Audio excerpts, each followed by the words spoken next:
আসসালামু আলাইকুম এভরিওয়ান, কী অবস্থা আপনাদের সবার। আজকে দেখাবো বিকাশ ডিপিএসগুলো ম্যাচিওর হইলে কী অবস্থায় থাকে আর কতদিন পরে আপনার ডিপিএসের ম্যাচিওর ব্যালেন্স ফেরত দেবে, এই সম্পর্কে কিছু তথ্য দিব। আর ডিপিএস স্ক্যান করবেন আপনার প্রয়োজনে করবেন। অনেকে বলে ভাই বিকাশ তো চলে যাবে বা এইসব হবে। অবশ্যই বাংলাদেশে কোনো কিছু এটা পার্মানেন্ট না, কোনো কিছুই দীর্ঘস্থায়ী না। তো একটা জিনিস মনে রাখতে হবে, এগুলো যতদিন আছে ততদিন এগুলোর সাথে আমাদের চলতে হবে সাময়িক সময়ের জন্য। এর থেকে বেটার অপশন থাকলে আপনি বেটার অপশন ইউজ করবেন। যেমন আপনি নিজের টাকা নিজের বাসায় রাখবেন, ব্যাংকে রাখবেন, মানে আপনি যেটা সেফ মনে হয় ওইটাই রাখবেন। তো আমি কোনো বিকাশের পক্ষে থেকে কেউ না, আমার বিকাশ নিয়ে ভিডিও করতে ভালো লাগে তাই আমি ভিডিও করি। তো আজকে আমি আপনাদের দেখাবো আমার কতগুলো ডিপিএস আছে এবং কতগুলো ডিপিএস ম্যাচিওর হয়েছে, আমি কখন পাবো টাকাগুলো। তো আমার 20টা ডিপিএস সচল আছে, ম্যাচিওরটা একটাও দেখা যাচ্ছে না, বাট 2-1 দিনের মধ্যেই চলে আসবে। কীভাবে, আমি নিচের দিকে আসলাম, দেখেন 31 আগস্ট এখানে 5টা ডিপিএস আছে 250 টাকা করে প্রতি সপ্তাহে জমা, 6 মাস একটানা জমা দিছি। এখানে কতগুলো আছে দেখায়, একটা 250 করে, 2টা 3টা 4টা 5টা, টোটাল 5টা আছে। 5টা আমার ম্যাচিওরদের শেষ প্রান্তে। এখানে আমি যদি লাস্টেরটা থেকে শুরু করি, এখানে লেখা আছে দেখেন, অভিনন্দন, আপনার ডিপিএস সম্পন্ন হয়েছে, মুনাফা সহ জমানো টাকা 1 সেপ্টেম্বর 26 তারিখের আগে আপনার বিকাশ অ্যাকাউন্টে প্রদান করা হবে। তো এখানে দেখেন ওরা পোস্টে বলে দিয়েছে 6,500 টাকা জমা হয়েছে, 150 টাকা আমাকে মুনাফা দিবে। মানে টাকা রাখার কারণে এটা আমাকে সুদ দিছে, বা যেটাই বলেন আপনারা, সুদই বলবো আমি।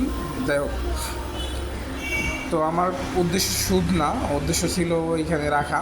আমি চাইলে ইসলামিকভাবে করতে পারতাম, আমাদের একটা ইসলামিকভাবেও আছে। তো এখানে ওরা যে ট্যাক্স কাটে এক্সট্রা, আমি চাই আমার টাকাটাই আমি পাই, বাকি টাকা কী হলো না হলো ওটা দেখার বিষয় না। তো এখন বিষয়টা বলেই দেখেন, এখানে নমিনি আমার ভাই ইনফরমেশন দেওয়া ছিল। তো এখানে 6 মাসে আমাকে ডিপোজিট দিয়ে রয়েছে একটা না, প্রতি সপ্তাহে উইকলি আর কি, 6 মাস একদম একটা না, 6,649 টাকা টোটাল আমি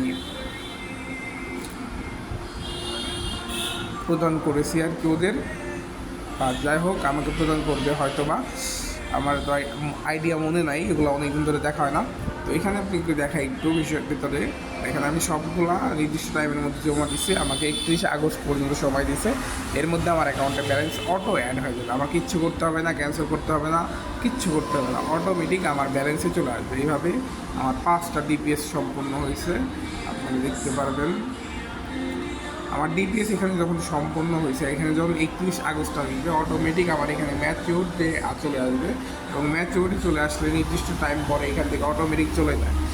আমি এর আগে অনেকগুলো ডিপিএস করছিলাম, সেগুলা হদিশ হয়তো এখন আর দেখাবে না, নির্দিষ্ট টাইম পরে অটোমেটিক চলে যায়। তো এই ছিল ভিডিও, আপনারা অবশ্যই ডিপিএস করবেন, বিকাশের অফারগুলো কমপ্লিট করবেন। যেমন বিকাশে অনেক ধরনের অফার থাকে, এই পার্সোনাল এই ডিপিএসের অফারগুলো রয়েছে। আমি চাইলে এখন খুলতে পারি, বাট আমার কাছে আটকে রাখার মতো টাকা বর্তমানে নাই। আমার সব ইনভেস্ট করতে হয়, রেগুলার টাকাগুলো বিভিন্ন কাজে ইউজ করতে হয়। আমি চাইলে ডিপিএস খুলতে পারি, 500 টাকা ডিসকাউন্ট নিতে পারি এখান থেকে, আবার এই 200 টাকা, 700 টাকা ডিসকাউন্ট নিতে পারি চাইলেই, বাট আমি করবো না এখন। এইগুলো আপাতত স্কিপ রাখতেছি, বেশি বড় অ্যামাউন্ট আমার কাছে এখন হোল্ড রাখার মতো সুযোগ নাই, আমার অন্যান্য বিষয়ে ইনভেস্ট করতে হয়। এবং আরেকটা বিষয় আপনাদের দেখাই, 1500 পে লিটারে 25 টাকা ডিসকাউন্ট, এটা দেখেন আমি প্রত্যেক দিন নেই, আপনাদের দেখাই। এখানে দেখেন, এই প্রত্যেক দিন আমি ডিসকাউন্ট নিয়ে পেমেন্ট করি। আর দেখেন আমার ডিপিএস জমা হয় প্রত্যেক সপ্তাহে, নিচে যাই আরও নিচে যাই, এই দেখেন ডিপিএস জমা হয় অটোমেটিক, আমার ডিপিএসগুলো জমা হইতেছে, আমি কিচ্ছু করি না, জাস্ট ব্যালেন্স রেখে দিই। তো এই ছিল ভিডিও, আপনারা অবশ্যই ডিপিএস জমা রাখবেন, আপনি নির্দিষ্ট বিকাশ অফারগুলো লুট করার চেষ্টা করবেন, কারণ এগুলো ফ্রি দেয়, ওরা দেওয়ার জন্য আসছে। তো আজকে আরেকটা ভিডিও দেখাইতে পারবো কি জানি না, আমার পয়েন্ট এখনও হয় নাই, নেক্সট এই ভিডিওগুলো পাবেন। তো আমার ভিডিও ছিল ডিপিএস নিয়ে, আপনারা অবশ্যই যে গাছগুলো রোপণ করবেন বিকাশের, জানি না কি দিবে পরবর্তীতে, এই অফারগুলো কমপ্লিট করবেন, কালেক্ট করে রাখবেন পয়েন্টগুলো। এই যে উপরে দেখেন আমি 2টা ডিপিএস দেওয়ার কারণে পাইছি। যাই হোক, এই ছিল ভিডিও, ভালো থাকবেন, আল্লাহ হাফেজ।